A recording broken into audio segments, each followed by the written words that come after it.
ப்ரேயர்னா என்னன்னு தெரிஞ்சுக்கோங்க.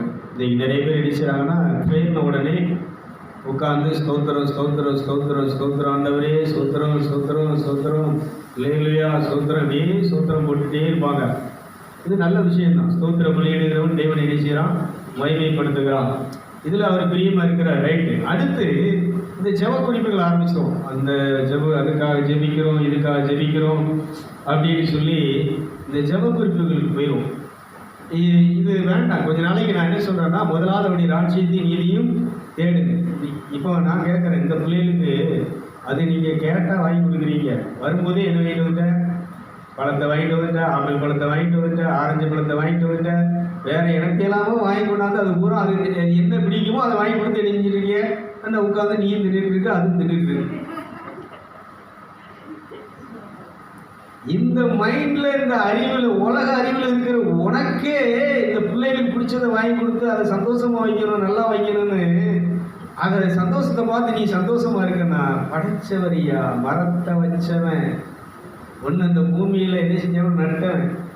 இன்னைக்கு நல்லா கவனிச்சுக்கோங்க. ஒரு பைக் எடுத்துட்டீங்கன்னா அந்த பைக்கு கம்பெனிக்காரன் ஃபோன் போடுவான், சிஸ்டர் இது சர்வீஸ் பண்ணக்கூடிய டேட், இந்த டேட்டில் நீங்கள் என்ன செய்யணும், நீங்கள் வண்டி எடுத்து 2-3 மாதம் ஆகிட்டு இப்போ சர்வீஸ் பண்ணதுக்கு வண்டியை கொண்டு வாங்க. கம்பெனிக்காரன் ஃபோன் பண்ணி என்ன செய்வான்னா கம்பெனியை கூப்பிடுவான். நீ கம்பெனியில் கொண்டு தான் என்ன செய்ய முடியும்? பழைய வண்டி செகண்ட் ஹேண்டாக வாங்குறத நீ எந்த ரோட்டில் பிளாட்ஃபாரத்தில் இருக்கிற எந்த ஒர்க் ஷாப்லையும் பார்க்கலாம். ஆனால் நீ புதுசாக வாங்கின வண்டியை நீ எங்கே தான் சர்வீஸ் பண்ணணும், எங்கே தான் மெயின்டெனன்ஸ் ரிப்பேர் பண்ணணும்னா நீ எந்த கம்பெனியில் வாங்கினையோ அந்த கம்பெனிக்காரங்க கொண்டு போய் தான் ரிப்பேர் பார்க்க முடியும். ஒரு அழிவையாக சொல்லுங்களேன், நல்ல சத்தமாக சொல்லுங்களேன். நம்மளை படைச்சது யாருங்க? சொல்லுங்க. ஏக்கா நம்மளை படைச்சது யாரு? கடவுள். ஆனால் இப்போ நம்ம யார்கிட்ட போய் நிற்க? படைச்சவர்கிட்ட தான் நம்ம வந்து என்ன செய்யணும்? நோயின்னா அவர்கிட்ட தான் போய் நிற்கணும், கஷ்டம்னா அவர்கிட்ட தான் நிற்கணும். ஒரு தேவனா யார்கிட்ட போய்?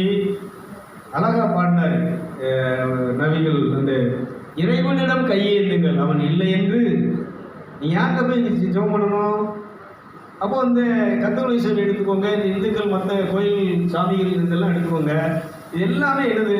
இந்த ஒரு ஷாப் வச்சு இந்த வியாபாரத்துக்காக, பணத்துக்காக, தனக்கு குடும்பத்தை காப்பாற்றணும், நான் படித்தது நிச்சயம் சும்மா இருக்கக்கூடாது, ஏதோ வருமானம் வேணுங்கிறதுக்காக இந்த மலையாளத்தில் ஒரு ஒர்க் ஷாப்பு, நாலவாசங்குட்டியில் ஒரு ஒர்க் ஷாப்பு, சங்கரன் கோயிலில் பார்த்தீங்கன்னா 1008 ஒர்க் ஷாப்பு. இத்தனை ஒர்க் ஷாப்பு இணைஞ்சிருக்கான்னா கம்பெனிக்காரன் இல்லாமல் இவன் எங்கேயோ ஒருத்த இடத்துல படிச்சுட்டு போய் இவன் சம்பாதிக்கிறதுக்காக ஒரு ஷாப் இணைஞ்சிருக்கான். மெக்கானிக்காக இருந்து ஒரு ஷாப் வச்சுருக்கான். ஆனால் கம்பெனிக்காரன் ஒருத்தன் இருக்கிறான், அவன் சொல்கிறான், நான் தாண்டா இந்த வண்டியை படைச்சவன், நான் தான் உற்பத்தி பண்ணவன், இந்த வண்டியில் என்ன பிரச்சனைங்கிறது எனக்கு தான் தெரியும், இதை நீ வேற வண்டியை பார்த்து அவன் எதையாவது பண்ணிட்டானா அதுக்கு நான் பொறுப்பெடுக்க மாட்டேன், அதுக்கு நஷ்டம் நான் அடிச்சு மாட்டேன், தரமாட்டேன். இது மாதிரி இந்த ஆன்மா உடலை படைத்தவன் சிருஷ்டி கர்த்தா அது மேலே நமக்கு மேலே இருக்கிறார். ஒரு அல்லையே சொல்லுங்களேன். நீங்கள் அவர்கிட்ட போய் என்ன கேட்கணும்னா, அவர்கிட்ட போய் இந்தா இதெல்லாம் நீ தந்தது, இதில் என்னென்ன பிரச்சனை இருக்குது, இங்கே வலி இருக்குது, இது தேஞ்சிருக்குன்னா, இது வழங்காமல் இருக்குது, சூடி போயிருக்கு, இதில் சக்தி இல்லாமல் இருக்குது, இதில் சில செல்லுகள் இணைஞ்சிருக்கு, உயிர் இல்லாமல் இருக்குது. அதனால் இந்த உடலை படைத்தவருக்கு, இந்த உயிரை கொடுத்தவருக்கு சரி பண்ணக்கூடியது உங்களுக்கு தான் தெரியும் இதில் என்ன பிரச்சனைன்னு. இதில் உங்கள் அருள் இல்லாத அந்த பிரச்சனை. இந்த இடத்துல இப்படி அருள் என்ன செய்யட்டும்? இந்த பாவத்தினால ரொம்ப மறந்து வாழ்ந்ததுனால எங்கள் முன்னோர்கள் சொன்னபடி, இந்த மத குருக்கள், சாமியார், ஐயர், பூசாரி, சாமிகள் சொன்னபடி நான் வாழ்ந்து என்ன செஞ்சிட்டேன்?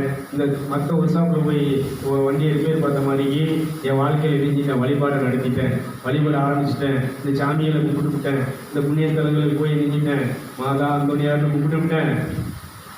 இப்போ என்ன செய்யணும்? சாரி, என்னை மன்னிச்சிருங்கப்பா, அதெல்லாம் தெரியாமல் பண்ணிவிட்டேன், இதுக்கு தண்டனையை நீங்கள் எனக்கு தரணும், ஆனால் நான் தண்டனை அணிவிக்கக்கூடாது. என் மேலே வச்ச அன்புனால இயேசுவை தண்டனை அணிவிக்கும்படி அவரை இந்த உலகத்துக்கு அனுப்பி நீரே கடவுளே மனுஷனாக வந்து விட்டீர். கைதிகளை பார்ப்போம்.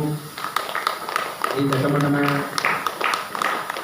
இப்படி பேசுங்களா ஆண்டவர்கிட்ட? இப்படி பேசி வயிற்றுல பிரச்சனை இருக்குப்பா, இந்த வயிற்று பிரச்சனையை சரி பண்ணுங்க. மூளையில் பிரச்சனை இருக்குது, மூளை சரியில்லை, என் மைண்டு சரியில்லாமல் மெண்டல் மாதிரி அலையுதேன், பல குழப்பத்தில் அலையுதேன், கண்டதையும் கழுதையும் நினச்சிட்டு கவலையோடு தூக்கம் இல்லாமல் அலையுதேன். இந்த மைண்டை சரி பண்ணுங்க. ஒரு அழிலே சொல்லுங்களேன். இதுதான் என்னது? கால் ரத்த ஓட்டம் சரியில்லை உங்களுக்கு, இங்கே ஏதோ ஒரு வலிக்கு முட்டு எரிஞ்சிருக்கு தேஞ்சிருக்குன்னா என்னது செஞ்சாலும் சரி இதை சரி பண்ணக்கூடிய மெயின் படைச்சவர் நீர் தான். இந்த உடலை ஒன்றும் இல்லாத என்ன கையை படைச்சி, கண்ணை படைச்சி, காதை படைச்சி, வாயை படைச்சி, பல்லை படைச்சி, வயிற்றை படைச்சி, அதில் ஜீரணிக்கக்கூடிய சக்தியை படைச்சி, எத்தனையோ ஆயிரக்கணக்கான செல்களை படைச்சி, 72,000 நாடி நரம்புகளை படைச்ச உங்களுக்கு தான் இதை சரி பண்ண முடியும். சரி பண்ணுங்கன்னு சொல்லி இந்த ஒர்க் ஷாப்பில் நீங்கள் ஒரு நாள் 1 மணி நேரம், ஒரு 3 மணி நேரம், ஒரு 3 நாள், ஒரு 7 நாள், இப்படி ஒரு 21 நாள்னு இந்த ஆண்டவன் வாரத்தில் இந்த ஒர்க் ஷாப்பில் இந்த வண்டியை கொண்டு விட்டீங்கன்னா இந்த வண்டியை அவர் சரி பண்ணி சூப்பராக இடிச்சுவார்னா உங்களை பிரகாசமாக இடிச்சுவார்ந்த உலகத்தில் ஓட வைப்பார். கைத்துகளை பார்ப்போம். விளக்குதா விளக்கலையா? அங்கிட்டு இங்கிட்டு என்ன செய்ய ஏய் நோயை இயேசுவின் தழும்புகளால் எரிசி சுகமாகவாயாக சாத்தானே இந்த நோயை கொண்டு வர பிசாசே வெளியேறி. என்ன அண்ணாச்சி உங்க பைக் எங்க ஊட்டி ரிப்பேர் பார்ப்பீங்க? லோக்கலில் பார்த்தா என்ன செய்ய மாட்டான், கம்பெனிக்காரன் என்ன செய்ய மாட்டான்? சொல்லுங்களேன். இது உண்மைன்னா இதை படைச்சது யாரு? சிருஷ்டிகர்த்த தான் நீ என்ன செய்யணும்? அவரைத்தான் வணங்கணும், அவரைத்தான் தொழுது கொள்ளணும். அவருக்குத்தான் கர்த்தர் மேல் உன் பாரத்தை வைத்து விடு. வருத்தப்பட்டு பாரம் சுமக்கிறவர்களே எல்லோரும் என்னண்டை. நீ கோடீஸ்வரராக இருப்பது, நீ 16 செல்வங்களோடு இருப்பது, முத்துக்களையும் வைடூரியங்களையும் மரகதம், கோமேதகம், மாணிக்கம், படிகை, பச்சை, இப்படி விலை உயர்ந்த வஸ்துக்கள், துதியின் ஆடை, ஆராதனையின் ஆடை, அபிஷேகம். இப்போ கல்யாண வீட்டுக்கு போகும்போது அதுக்குரிய பட்டு சேலை உடுத்திட்டு போறீங்களா? வேற கோயில்களுக்கு போகும்போது எப்படி போறீங்க சொல்லுங்களேன். இதனால ஆண்டவர் சமூகத்துக்கு வரும்போது, அவரை வழிபட வரும்போது அந்த பரிசுத்தம் என்னும் ஆடையை உடுத்தி கொண்டு வர வேண்டும். கைதிகளை பார்ப்போம். இதுதான் எழுது. அப்படி எல்லாரும் எழுந்திருப்போமா? எல்லாரும் எழுந்திருப்போம்.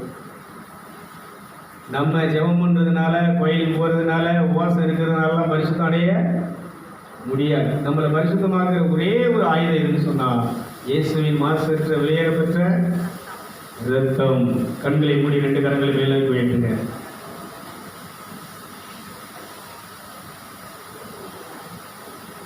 ரெண்டு கை மேல வைத்துங்க. அவர்கிட்ட என்ன செய்யுங்க? ஒப்பு கொடுங்க. நிகழ்ச்சியை பார்த்து கொண்டு இருக்கிற தங்கச்சி, தம்பி, தாயை, தகப்புனை, என் வயசுல மூத்தவங்களே, ஒருவேளை ஆவிக்குரிய நீ பாஸ்டரா இருக்கலாம், நீ பாஸ்டர் அம்மாவை கூட ஊழியக்காரியாக கூட இருக்கலாம். ஒருவேளை நான் சொல்றது உங்களுக்கு கொஞ்சம் மனசு சங்கடமா இருக்கு. சங்கடப்படுறதுக்காக சொல்லலை. கையை வைத்து நீ நற்செய்தி அறிவிக்கிறது, நல்ல செயலுது உன் கடமை. இது கடவுள் இந்த உலகத்தில் உன்னை படைச்சதுக்கு நீ செய்ய வேண்டிய வேலை இது. இந்த வேலையை செய். பலனை வேலை பாரு. மனுஷன்கிட்ட பார்க்காத, சபை நடத்தாத, சபைங்கிறதுக்கு நீ போகாத. இது ஒரு திருத்தம். இந்த இடத்துல என்ன செய்யறான்னா ஆண்டவருடைய நற்செய்தி அறிவிச்சிட்டு இருக்கிறேன், அவ்வளவுதான். கண்களை மூடுங்க. கோயிலை கட்ட வேண்டியதுல அவன் வேலை கிடையாது.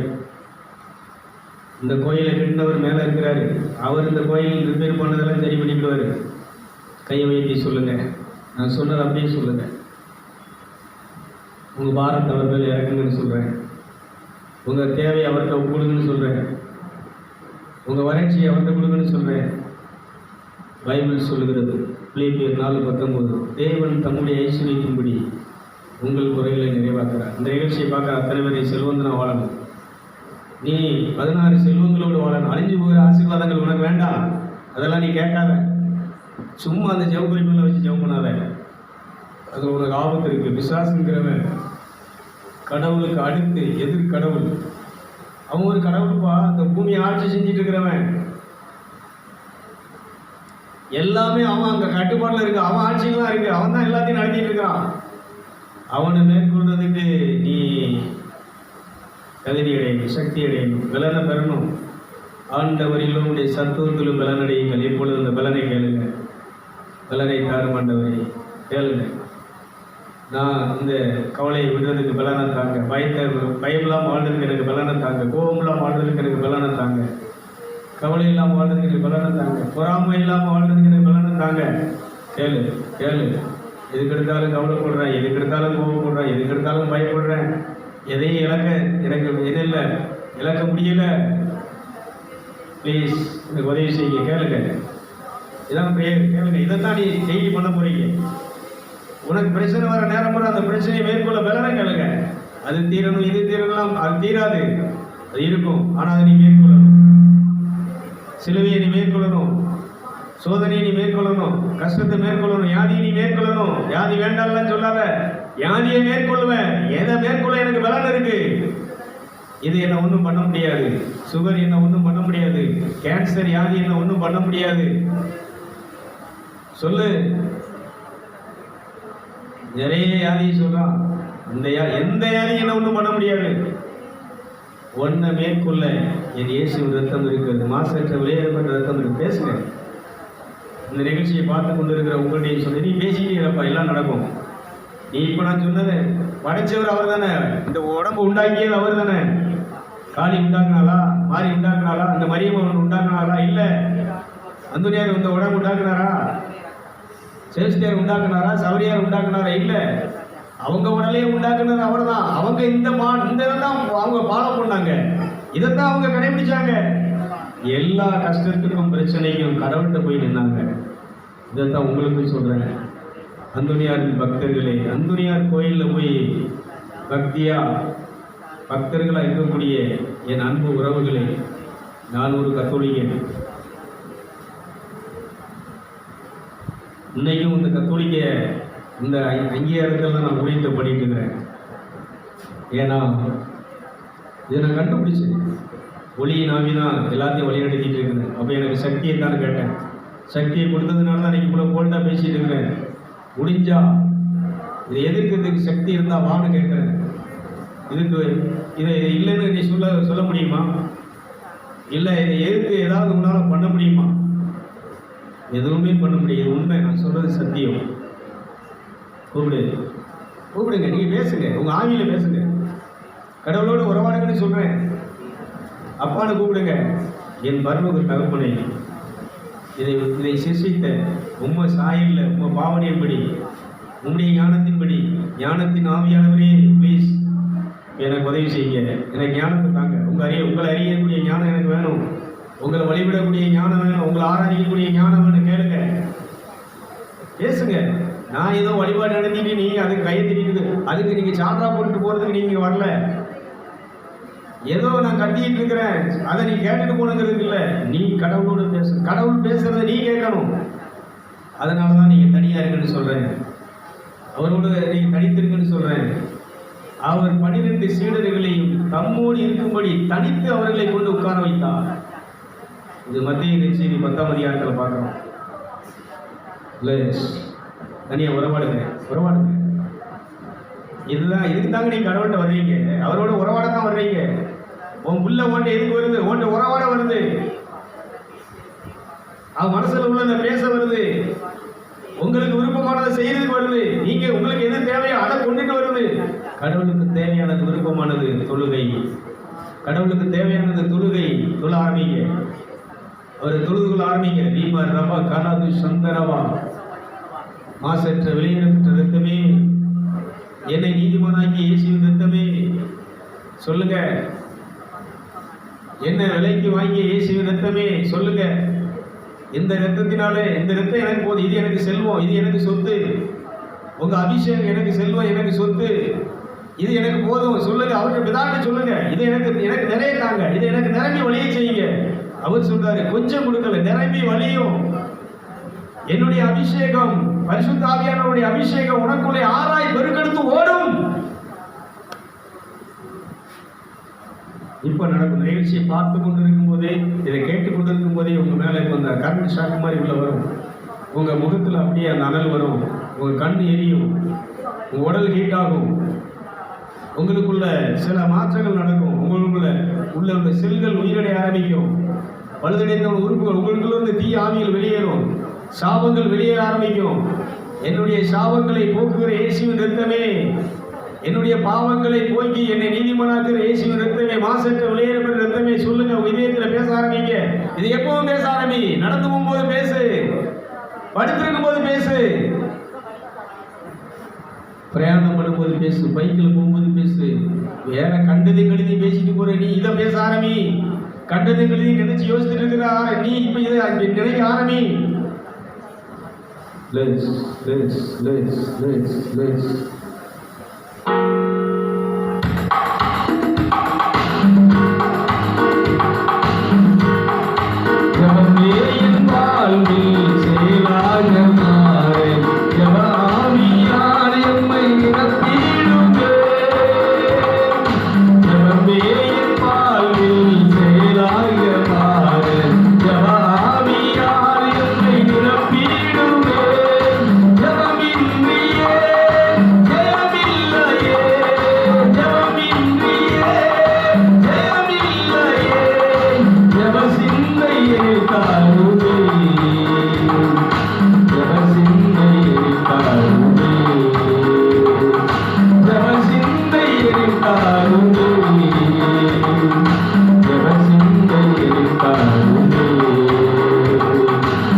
அதான் ஜெபம்.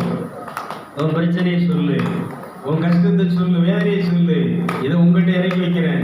இப்போ எனக்கு நீங்க என்ன செய்யுங்க, இதை மேற்கொள்ள பலனம் தாங்க, இல்லை இது இல்லாம ஆகுங்க. இது உங்க வேலை. இதுக்காக நான் காத்திருக்கிறேன், இதுக்காக உங்க பாவத்துல காத்திருக்கிறேன். இதுக்கு தீர்வு வரைக்கும் நான் இந்த இடத்தை விட்டு உண்மை விட்டு நான் விலகுவதில்லை, உண்மை விட்டு நான் போகுவதில்லை, உண்மை விட்டு நான் போக மாட்டேன். ப்ளீஸ் சொல்லுங்க. அந்த இதயத்தின் பாரம் உங்கள்கிட்ட தான் நான் பேசுவேன், உங்கள்கிட்ட தான் சொல்லுவேன்.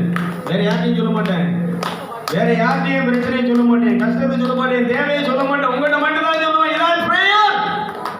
பாஸ்டர்கிட்ட சொல்ல மாட்டேன், பாஸ்டர் மனைவிட்ட போய் சொல்ல மாட்டேன், ஒரு சாமியார்ட்ட சொல்ல மாட்டேன், மந்திரவாதிட்ட சொல்ல மாட்டேன்.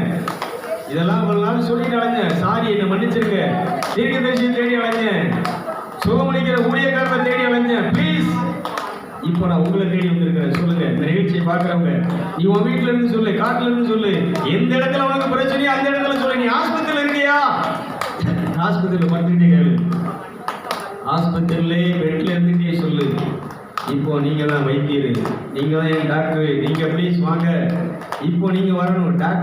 டாக்டரை போலவே அவரே வந்துருவாரு, அவரே வந்து உன்னை நினைச்சுவாரு.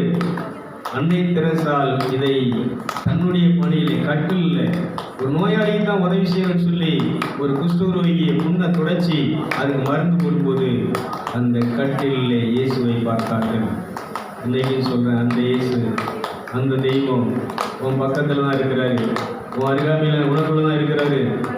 அன்னைக்கு கடல் கொந்தளிக்கும் போது, புயல் அடிக்கும் போது படங்கள் தான் இருந்தாரு. ஆனா அவர் என்ன செய்ய, கடைசியா எதுவும் முடியலக்கும் போது தான் அவரை போய் என்ன செஞ்சாங்க, கட்டி எழுப்புனாங்க. ஆண்டவரே, இயேசுவே, நாங்கள் மடிய போகிறோமே, நீர் உறங்குகிறேன்னு சொல்லி. இதே போல உனக்குள்ள உறங்கி கொண்டிருக்கிற, உனக்குள்ளே செயல்படாமல் இருக்கக்கூடிய இயேசுவை தட்டி எழுப்பு. பரிசுத்த ஆவியானவரை தட்டி எழுப்பு. நீ பெற்ற அபிஷேகத்தை தட்டி எழுப்பு.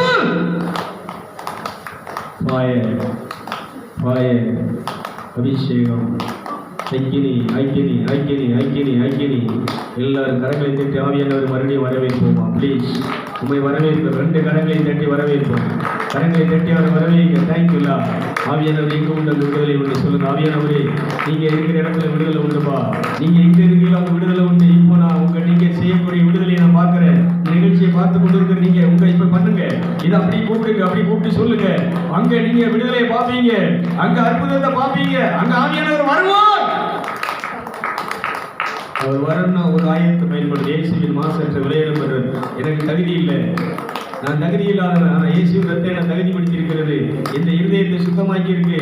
என் மைண்டை, என்னுடைய எண்ணங்களை, மாம்சத்தினுடைய எண்ணங்களை மாற்றி இப்போ இந்த எண்ணங்களை எனக்கு இயேசுவின் ரத்தம் தந்திருக்கு.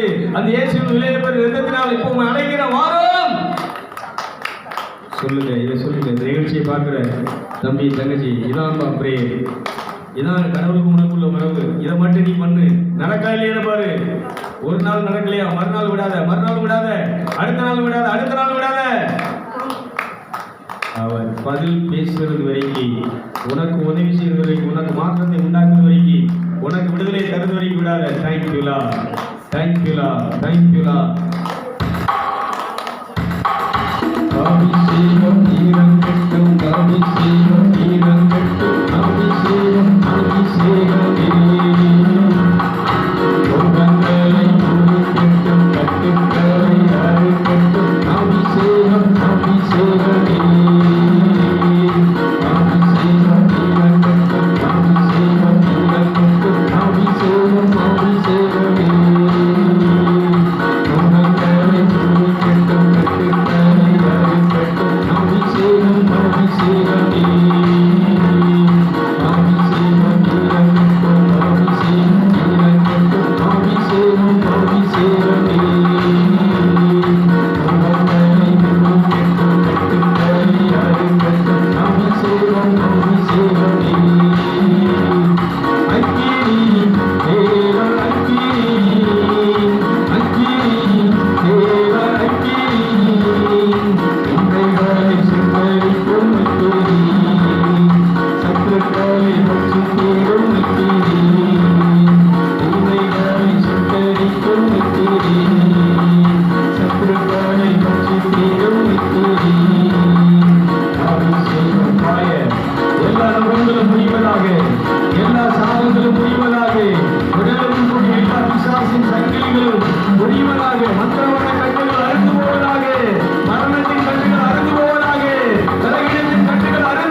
அக்கினி, துன்பங்களை முறிக்கிற அக்கினி, சத்துருக்களை அழிக்கிற அக்கினி, அக்கினி ஆமென் இறங்குகிறது. உன் குடும்பத்தினர் இறங்குகிறது, உன் மேல இறங்குகிறது. உன் உடம்புல இருக்கக்கூடிய எல்லா நுகர்பணிகளையும் முடிக்கிறது, சாபங்களை முடிக்கிறது, பாவங்களை முடிக்கிறது. அக்கினி, தேவ அக்கினி, அக்கினி, துன்பங்களை முடிக்கிற அக்கினி, பிள்ளைசுடைய கட்டுகளை அறுக்கிற அக்கினி, மரணத்தின் சங்கிலியை அறுக்கிற அக்கினி, இப்பொழுது செத்து போன ஆவியை உயிர்ப்பிக்கிற அக்கினி, ஜீவன் இப்பொழுது உனக்குள்ளே பாய்கிறது. இயேசுடைய ஜீவன் உனக்குள்ளே பாய்கிறது. இயேசுடைய ஜீவன் தான் அபிஷேகம்.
எல்லாரும் ரெண்டு கரங்களை நீ மேல வைத்துக்க.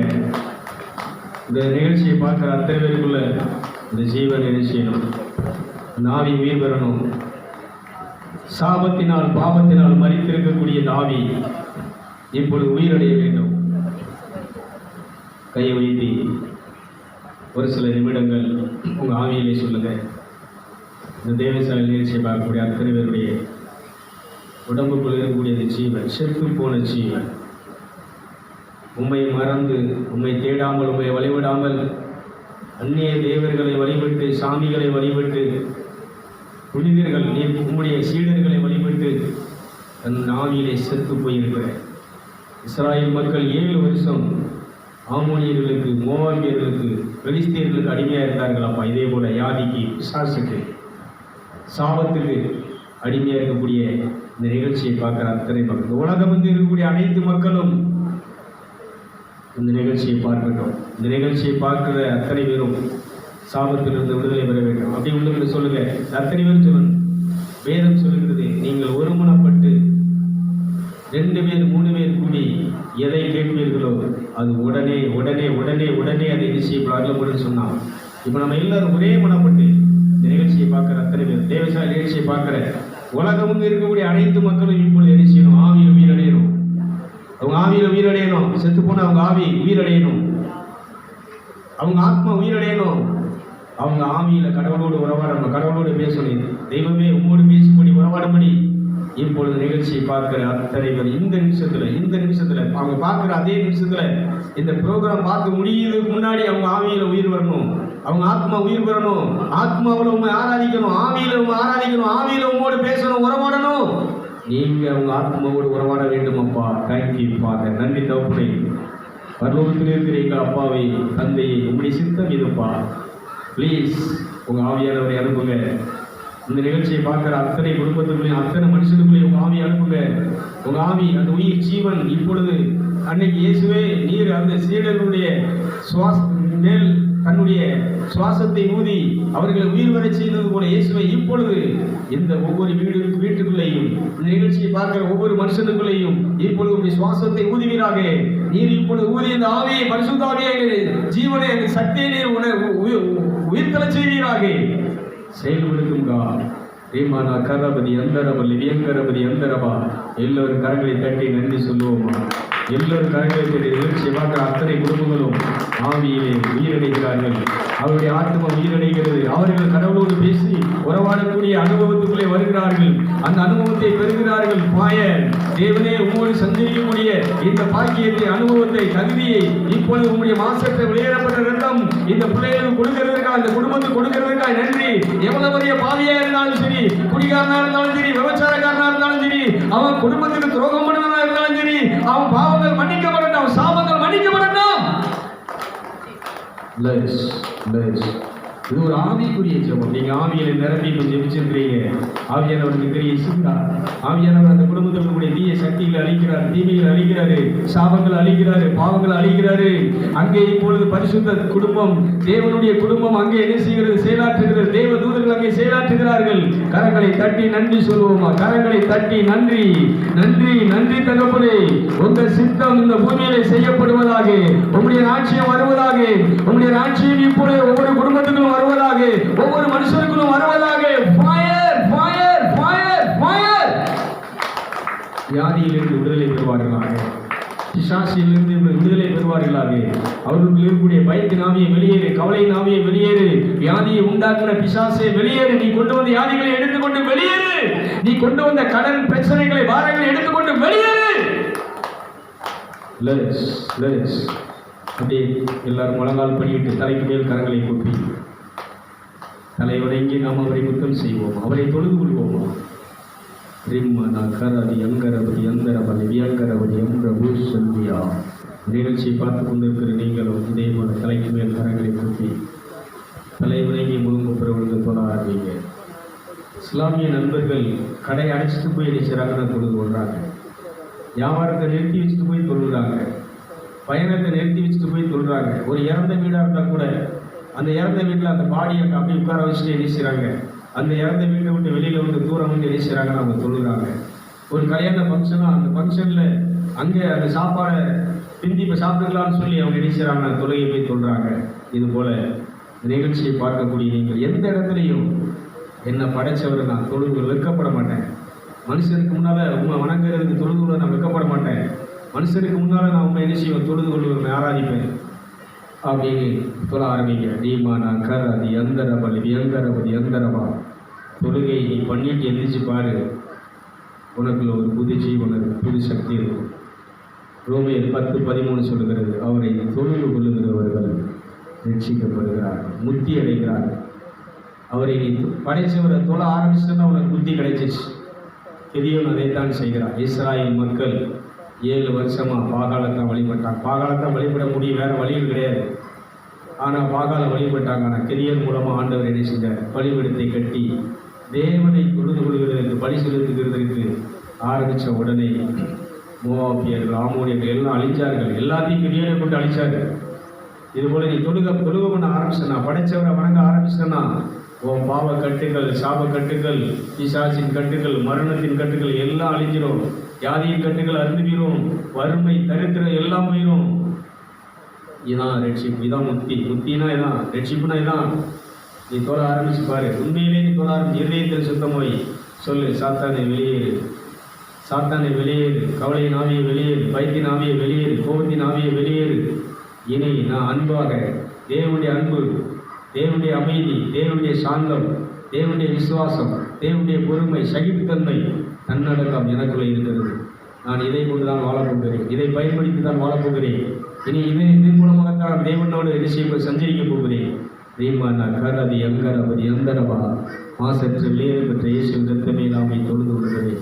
பரிசுத்த ஆவியானவர் என் தாயே, உன்னதந்த ஆவிக்குரிய வரங்களினால் என்னை அலங்கரித்தவரை நான் தொழுது கொள்கிறேன். ஆவிக்குரிய கனிகளினால் என்னை அலங்கரித்தவரை நாமை தொழுது கொள்கிறேன். மரகதம், கோமேதகம், பொன், வெள்ளி, இன்னும் விலையேறப்பட்ட முத்துக்களால் என்னை ஏதேன் தோட்டத்தில் அலங்கரித்திருக்கின்ற என் பரிசுத்த பிதாவை தகப்பனே, எனக்காக உண்டாக்கிய அந்த ஏதேன் தோட்டத்தை இப்பொழுது நான் திரும்பவும் என்ன செய்கிறேன், பெற்றுக்கொள்கிறேன். திரும்பவும் அந்த ஏதேன் தோட்டத்திலே நான் வாழும்படி உங்கள் மாசற்ற விலையேறப்பட்ட ரத்தம் என்னை கழுவி சுத்திகரித்து பரிசுத்தமாக்கியிருக்கிறது. அந்த இயேசு உங்களுக்கு கீழ்ப்படிந்தது போல நானும் உமக்கு நான் கீழ்ப்படுகிறேன், வார்த்தைக்கு கீழ்ப்படுகிறேன், உங்களுடைய சித்தத்துக்கு என்னை கையளிக்கிறேன். ப்ளீஸ், என் விருப்பம் ஒன்றும் நடக்க வேண்டாம், உங்கள் விருப்பம் நடக்கட்டும். சொல்லுங்கள், தொழுகையில் சொல்லுங்கள். என் விருப்பத்தின்படி ஒன்றும் வேண்டாம்பா, உங்கள் விருப்பப்படி நடக்கட்டும்பா சொல்லுங்கள். இங்கே எல்லா பிரச்சனையும் தீருது, இங்கே எல்லா கஷ்டமும் தீருது, எல்லா பாரமும் ஒன்றை விட்டு அகன்று போகுது. இந்த தொழுகையை முடிச்சுட்டு பாரு, உடம்பு லேசாக இருக்கும், உன் உடம்பு பறக்கிற மாதிரி இருக்கும். இந்த தொழுகையை முடிச்சுட்டு பாரு, நீ ரொம்ப ஹாப்பியாக இருப்ப, ரொம்ப மகிழ்ச்சியாக இருப்ப, நீ சந்தோஷமாக இருப்ப. வியாதி இருந்தாலும் சந்தோஷமாக இருப்ப, கஷ்டம் இருந்தாலும் சந்தோஷமாக இருப்ப, கடன் இருந்தாலும் சந்தோஷமாக இருப்ப. ஏன்னா இதால் உனக்கு சந்தோஷம் இல்லை, கர்த்தருக்குள் இருப்பதால் உனக்கு சந்தோஷம், அவரை தொழுது கொள்வதால் சந்தோஷம், அவரை ஆராதிப்பதால் சந்தோஷம். சந்தோஷம், நான் சந்தோஷமாக இருக்கிறேன், நான் கர்த்தருக்குள் சந்தோஷமாக இருக்கிறேன், என் தேவனுக்குள் நான் சந்தோஷமாக இருக்கிறேன், இயேசுவின் மாசற்ற ரத்தத்துக்குள் நான் சந்தோஷமாக இருக்கிறேன். அப்படியே சொல்லுங்கள். பாயா